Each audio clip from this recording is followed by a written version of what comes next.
अभी हम लोग पढ़ेंगे D and F block elements. D block elements की इलेक्ट्रॉनिक कन्फिग्रेशन होती है n-1 D.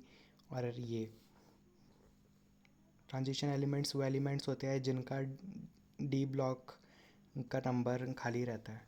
Zinc, cadmium, mercury का डी ऑर्बिटल में फुल इलेक्ट्रॉन्स होते हैं, इसलिए वो ट्रांजिशन एलिमेंट्स नहीं है। यहाँ पे कुछ इंपॉर्टेंट चीज़ें हैं। Titanium, zirconium, hafnium. यहाँ पे जिनी कनाडा होगा, यहाँ पे कॉपर, सिल्वर, गोल्ड। ये इम्पॉर्टेंट है, ये लाइन इम्पॉर्टेंट है। वेनेडियम, क्रोमियम, मैंगनीज, फिर आगे 26 से पता ही है। स्कैंडियम होता है 21, तो स्कैंडियम, टाइटेनियम, क्रोमियम, मैंगनीज। फिर स्कैंडियम होता है 21 बोले तो 21, ठीक है। तो यहाँ पे 21 बोले तो बस एक ही किस देंगे, तो फिर यहाँ पे +3। और 24 में क्रोमियम, यहाँ पे ये, तो फिर 21 करने का मन करे। ये इम्पॉर्टेंट चीज़ है क्रोमियम। क्रोमियम और कॉपर होती है एक्सेप्शन, यानी इनके जो डी होंगे ये स्टेबल होंगे, तो फिर सी यू का में +10 होगा या फिर +5 होगा, हाफ फिल्ड या फुली फिल्ड। तो सी यू का फुली फिल्ड है +10, आई मीन 10। और क्रोमियम में है 5 इलेक्ट्रॉन भरे हुए। और क्योंकि ये एक्सेप्शन है तो क्या एक्सेप्शन हो सकता है, हाँ भाई बस ये 4s1 ही होगा, यहाँ पे 4s1 है। तो क्रोमियम 1 से लेकर 6 तक के सारे दिखाएगा, ये सारे 6 इलेक्ट्रॉन निकाल करके। और कॉपर बस 1 और 2 ही दिखाएगा। मैंगनीज भी अपने सारे इलेक्ट्रॉन निकाल देगा सातों के सातों। पहले 2 निकालेगा, फिर उसके बाद में सारे ये 5 निकाल करके अपने टोटल 7 निकाल लेगा। इतना तो सबको याद होना ही चाहिए कि K2Cr2O7 के अंदर +6 होती है और KMnO4 के अंदर +7 होती है। 2 वाले में 6 होती है और 1 और इसके अंदर +7 होती है। इसके अंदर 4 ही है ऑक्सीजन, फिर भी इसमें +7 है, इसमें 7 है और इसमें 6 है। 7 वाले में 6 है और इसमें ये है। अगर ऑर्बिटल का एनर्जी का नंबर निकाले अबॉव प्रिंसिपल से, तो फिर थ्री डी की ज़्यादा एनर्जी है 4s से। तो 4s से पहले इलेक्ट्रॉन भरेगा और 4s से ही पहले निकल भी जाएगा इलेक्ट्रॉन। डी ब्लॉक की होती है पुअर शील्डिंग इफेक्ट। इलेक्ट्रॉन भरते हैं इसमें डी के अंदर, तो फिर पुअर शील्डिंग की वजह से साइज़ हो जाता है इनका छोटा, आयोनाइजेशन पोटेंशियल इनका इंक्रीज़ हो जाता है। तो फिर इसका कम होगा आयोनाइजेशन पोटेंशियल और यहाँ पे जाते जाते साइज़ छोटा हो जाएगा, लेकिन पर आयोनाइजेशन पोटेंशियल बढ़ जाएगा क्योंकि इलेक्ट्रॉन जा रहा है डी के अंदर। और इसमें तो दोनों में D10 है। क्रोमियम वाले में D5 है और मैंगनीज के अंदर भी D5 है, क्योंकि इसके अंदर 4s1 है, इसके अंदर 4s2 है, इसके अंदर 4s1 है, इसके अंदर 4s2 है। अब इसके अंदर होते इतने सारे अनपेयर्ड इलेक्ट्रॉन, तो फिर ये देता है मैग्नेटिक मोमेंट μn × n+1। और एक चीज़ होती है कि अगर हमारा n की वैल्यू 2 है तो फिर म्यू भी हमारा लगभग 2 पॉइंट कुछ कुछ आता है, या फिर n है तो फिर n पॉइंट कुछ कुछ आता है। तो फिर जितने अनपेयर्ड इलेक्ट्रॉन है वो वही ऑप्शन होगा अप्रॉक्सीमेटली। जो भी 5D का आयोनाइजेशन पोटेंशियल होता है वो बहुत ज़्यादा होता है 4D और 3D से, क्योंकि 4f इलेक्ट्रॉन्स होते हैं। यहाँ पे जो ला हफ्ता वाला था, यहाँ पे हाफनियम और इन सब की टंगस्टन वगैरह की इनकी ऊपर वालों से टाइटेनियम, जिंक्रोनियम, हाफनियम, या फिर क्रोमियम, मोलिब्डेनम और टंगस्टन।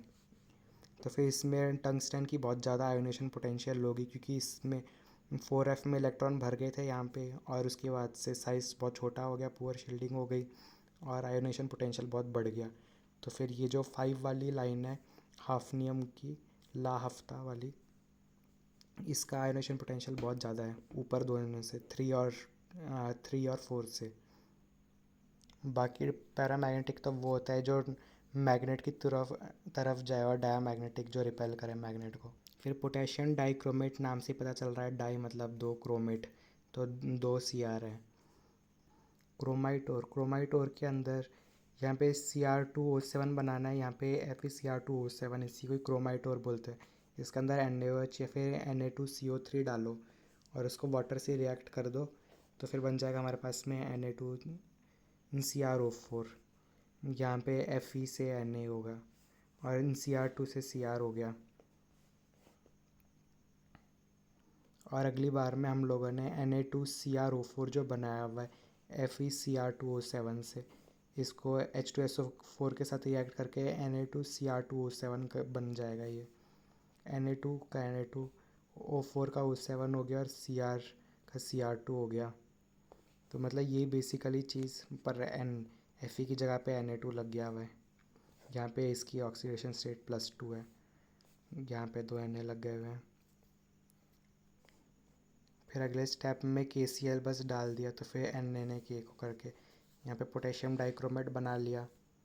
फिर पोटेशियम डाइक्रोमेट K2Cr2O7 पढ़ने के बाद में हम पढ़ेंगे KMnO4 पोटेशियम पर मैंगनेट। इसको बनाने का तरीका है MO2 में KOH डाल दो तो KMnO4 बन जाएगा, पोटेशियम मैंगनेट, और ये होता है हरे कलर का। और MnO2 में हम लोग K2Cr2O7 डाल दें, K2CO3 डाल दें। और पोटेशियम पर मैंगनेट तो पर्पल कलर का ही होता है, यहाँ पे लिखा हुआ भी है। और Fairlie soluble giving purple solution.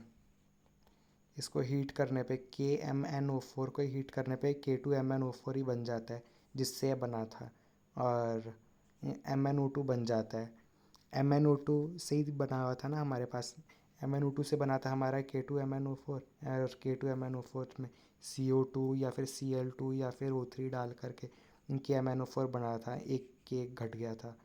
और MnO2 में KOH डाल करके या फिर K2CO3 डाल करके KMnO4 बना था। तो हीट करके ये टूट करके जो अपने जिससे बना था उसी में ही टूट जाएगा।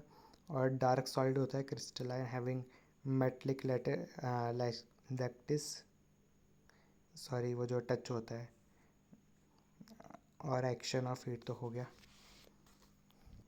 KMnO4 को अब हम KOH से रिएक्ट कराएंगे तो ये वापस से बन जाएगा K2MnO4 में। यहाँ पे हम लोगों ने बनाया था MnO2 को KOH से रिएक्ट करके K2MnO4, और यहाँ पे वहाँ पे MO2 को KOH से रिएक्ट किया था, तब जाके K2MnO4 बना था।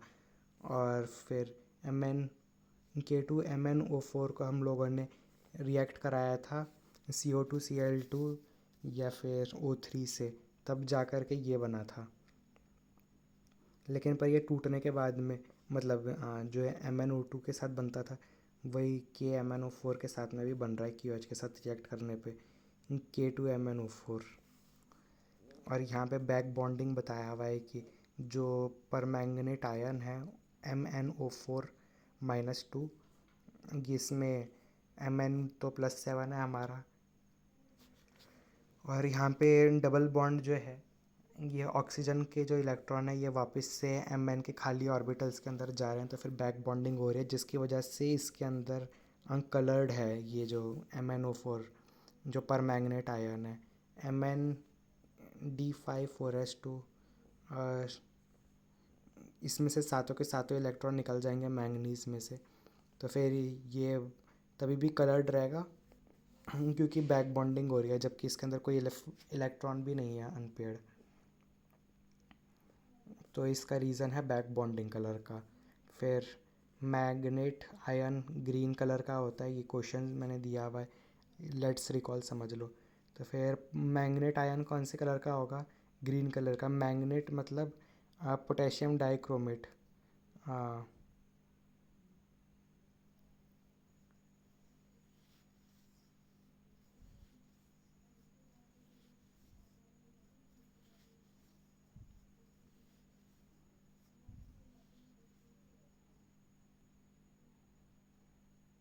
पोटेशियम मैग्नेट हमारा जो यहाँ पे था ये पोटेशियम मैग्नेट K2MnO4,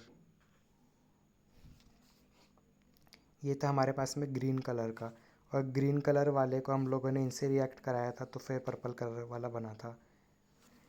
तो यहाँ पे जो मैग्नेट आयन है वो है हमारे पास में ग्रीन कलर का, और उसके बाद में जब उस ग्रीन कलर वाले में हम लोगों ने Cl2O3 या फिर CO2 डाला तो अब हमारे पास में एक पर्पल कलर वाला परमैंगनेट आयन बन गया हुआ है, मैंगनेट से परमैंगनेट बन गया हुआ है।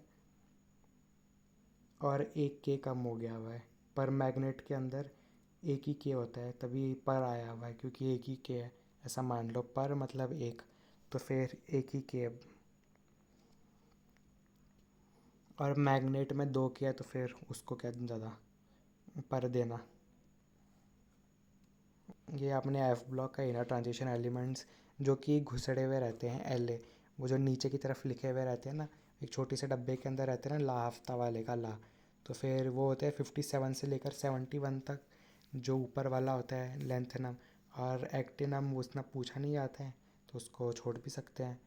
तो फिर 57 के अंदर आता है ये बस यार ये याद रखो कि इसके अंदर सब में +3 कॉमन रहती है, ठीक है। तो सबके अंदर +3 कॉमन है, सीधी बात ये है।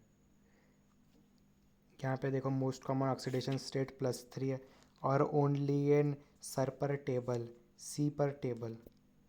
तो सी पर टेबल के अंदर +4 ऑक्सीडेशन स्टेट्स स्टेबल होती है।